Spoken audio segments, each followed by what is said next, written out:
tu sais, quelqu'un comme Régent qui dit qu'il a jamais connu ça, la jalousie, ça aussi, tu sais, c'est exceptionnel. Puis dans le livre, à un moment donné, tu parles aussi de, la colère, tu sais, Oui. qui peut, Ah, quand tu apprends que l'autre t'a trahi, quand tu apprends que tu puis, il y a différents degrés aussi de trahison. Tu sais, quelqu'un qui te trahit avec sa collègue, que tu sais que, tu lui parles au téléphone, tu sais, tu en parles dans avec ton livre, il était en congrès, il faisait des vidéos, mais il était dans le hall d'entrée, jamais dans la oui, chambre. Plus tard, oui. apprend qu'il y avait une relation avec elle. Tu sais, ça, c'est une chose. Heu, Moi, le pire, là, ça doit être que quelqu'un qui te trompe avec ta très bonne amie, là. Oui, Tu sais? ben, c'est une double trahison. Ouais, c'est ça. Parce que ça peut être bon, j'ai trompé avec le beau-frère, c'est un membre de ma famille, c'est mon meilleur ami.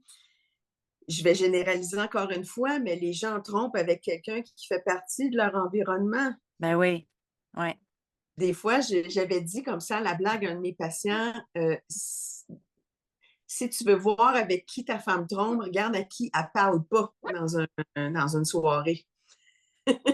Qui est-ce qu'elle évite? Ah, Tu c'est sais, bon. bon, puis là, je dis ça, puis peut-être qu'il y en a qui vont avoir d'autres astuces et stratégies, mais très souvent, c'est dans l'environnement. Est-ce que c'est un couple d'amis? Est-ce que c'est les voisins? Est-ce que c'est quelqu'un avec qui on travaille? Mais ça peut être bien d'autres choses aussi. Là. Je ne veux pas tu sais, dire que c'est que ça, mais c'est ça qui fait mal aussi.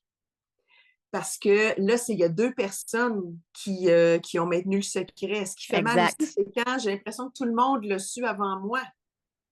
Tout le monde le Il y a sait. comme de la honte, hein? C'est ça aussi, Oui, colère et honte, c'est des émotions très apparentées. Puis je te dirais que c'est les deux émotions avec lesquelles je travaille le plus dans le bureau, d'être révoltée. Je peux pas croire que tu m'as fait ça. Je peux pas croire. Des fois, de la colère envers soi-même aussi. Je peux pas croire que j'ai rien vu. Je peux pas croire que, puis le trait a une colère de je peux pas croire que tu n'as rien vu alors que je t'ai tout dit, j'ai levé des drapeaux, j'ai donné des signaux, je t'ai dit combien de fois que je t'ai insatisfait, que ça fonctionne plus, qu'il faut faire quelque chose, qu'on devrait aller consulter. L'indifférence est une autre forme de trahison aussi. Quand tu es en couple mmh. avec quelqu'un qui a pas l'air qui voit rien, qui entend rien, qui parle pas, qui a pas l'air de rien faire, qui est téflon à tout, qui s'obstine à pas changer. Je veux dire, ça aussi, ça génère une colère. Ouais, ouais. Puis tu as Fait qu'il y amené a pas un nouveau mot que je ne connaissais pas aussi, c'est la jouifrance. Oui, la jouifrance. Alors, la jouifrance, ça vient d'une psychanalyste française qui parle de jouir de la souffrance de l'autre. Et pour la personne qui est trahie, c'est là, je vais me venger, je vais t'en faire baver, je vais tout le temps peser sur le même clou. Toi, avec ce que tu m'as fait, toi, ça n'a pas de bon sens. Euh, de se satisfaire du fait que tu as de la peine, t'en arraches, tu as honte, ben moi, je, plus t'as mal, plus ça me fait du bien parce que je suis pas toute seule à avoir mal. C'est un peu Mmh. l'idée de la vengeance aussi. Ouais, J'ai ouais, ouais. fait tellement mal que je vais me venger pour que tu comprennes ce que ça fait. Puis Ça peut la même être auprès de la maîtresse, exemple, tu sais, de te montrer au bras de ton conjoint: «Ah ouais, tu m'as averti qu'il me trompait, mais c'est avec moi qu'il est encore aujourd'hui, c'est pas avec toi». Tu sais, c'est une sorte, Oui, ça, c'était très symbolique. Quand c'est quelqu'un du bureau, puis qui a réunion, colloque, congrès, party d'hiver, puis d'arriver accompagné, puis c'est l'image du couple. Nous sommes encore ensemble. Il m'a choisi, mais en même temps, moi aussi, je te choisis malgré ce que tu m'as fait. C'est ouais. difficile, ça aussi. Tu sais, quand j'ai souligné précédemment la question, pas te connaître, est-ce que je te choisis encore? Il y a beaucoup une question de se choisir à nouveau tu sais, c'est la troisième partie du livre, Ouais, là, se ouais, réparer. ouais. J'ai pas voulu mettre le couple qui se reconstruit parce que pour moi, je trouve que réparer, ça va au-delà de s'excuser. qu'est-ce qu'on peut ajuster pour qu'il y ait vraiment réparation? Tu te plains, là, tu as commandé quelque chose sur Internet, puis ça n'arrive pas de la bonne façon, c'est pas à bonne grandeur, tu sais, des Ah classiques, oui, là. oui, oui. Puis là, ben, tu essaies de contacter l'entreprise, ils vont dire: «Ah, ben, on s'excuse». Est-ce que tu es satisfaite? Non. Tu vas dire: «Je veux un remboursement, je Ouais. veux la bonne taille, je veux une réparation». Fait que s'excuser, c'est pas assez. Réparer, c'est se choisir à nouveau.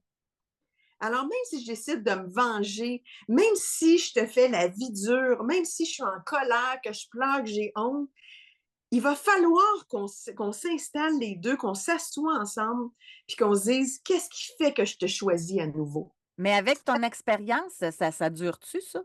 Tu sais, à partir du moment où il y a eu une infidélité, qu'ils prennent la décision de rester ensemble, de se choisir à nouveau, ça fonctionne-tu vraiment après? Je dirais que, la plupart des couples restent ensemble après des découvertes d'infidélité, disons, autour de presque 80, OK? La plupart, parce qu'ils veulent comprendre, parce qu'ils sont sur le choc, parce qu'il y a le déni aussi de: «Hein, voyons donc, ça se peut pas, qu'est-ce qui est arrivé, ah?» Puis après ça, dans ce pourcentage-là, il y en a peut-être le quart qui vont vraiment réussir à avancer parce que ça va avoir eu un effet de comme un électrochoc. Ouais. Comme en bon français, un reset, hein, ça va réinitialiser quelque chose. Puis c'est des couples qui avaient besoin d'être secoués parce qu'il y a encore un sentiment amoureux, puis il y a encore un potentiel entre les deux, puis il y a encore quelque chose de possible.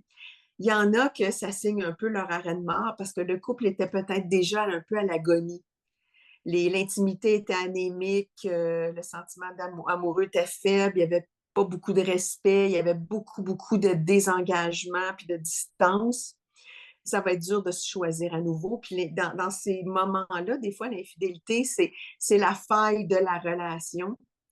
Et ça dit à l'infidèle, ben moi, il y a d'autres choses qui s'annoncent pour moi dans ma vie.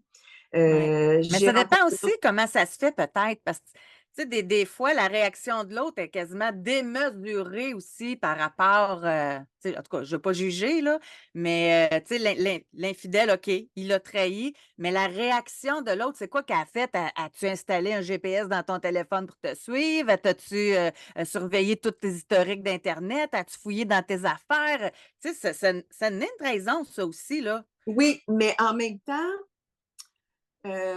ça fait partie des non-dits. Si je fouille, si j'épie, puis si je cache une caméra, un GPS, comment ça se fait qu'il y a quelque chose qui se dit pas dans cette relation-là? Au niveau des insatisfactions, des besoins, des désirs, des demandes. Je veux dire, tout change dans la vie, là. On reçoit des notifications pour nos applications, on fait des mises à jour. On n'en fait pas dans nos vies. Mmh. Tout change au niveau de la météo, les saisons, euh, tout, tout bouge. Mais on a l'impression que dans le couple, il faudrait que ça reste vraiment comme ça, stagnant. On n'accepte pas qu'il y a quelque chose de dynamique, que l'autre a peut-être Mmh. d'autres genres d'envies, a peut-être d'autres aspirations, recherche un autre genre d'émotions. Euh, oui, d'épier, de fouiller parce que ces gens-là n'ont pas de réponse, mais moi, je reçois, je vais y arriver de répondre à ta question. Ouais, ouais, non, c'est correct, on a le temps. Je reçois des gens qui sont mal, hein, puis qui ont honte. J'en reviens pas que je commence à fouiller. J'en reviens pas que j'ai eu son mot de passe, que je lis ses textos à son insu. Ils sont, ils sont honteux de ça. Ils n'aiment pas être comme ça. Mais c'est parce qu'ils ont l'impression que l'infidèle, entre guillemets, cache quelque chose. Je reviens au secret. Et si l'infidèle continue de cacher, tu comprends-tu la dynamique de. Il y a toujours des non-dits. L'infidèle ne le dit pas ou ose plus le dire. L'autre veut trouver des réponses, dit pas comment obtient ces réponses-là. Fait que pour vraiment s'en sortir et se relever de ça, peu importe la réaction, là, ça va demander d'ouvrir son cœur puis d'ouvrir le canal de communication parce qu'il y a souvent une incommunicabilité dans l'infidélité. Ouais, Il y a beaucoup de ouais. choses qui sont cachées et qui ne sont pas dites. Puis des réactions démesurées, j'en ai eu pour toutes les sortes. J'en ai aussi quand il y a de l'industrie du sexe. Tu es allé voir des masseuses, tu es allé voir des escortes, tu as Ouais. fait venir des escortes à la maison. Ça, il y en a que pour eux, c'est un facteur aggravant. Tu sais, je ne peux pas croire que tu as payé pour ça. Le facteur aggravant, très souvent, c'est amener quelqu'un à la maison. Tu sais, quand tu laisses entrer l'autre dans ta demeure, Ah ouais, dans, dans le même lit. dans Ah, ta chambre, là, tu es comme rendu sur le point où ouais.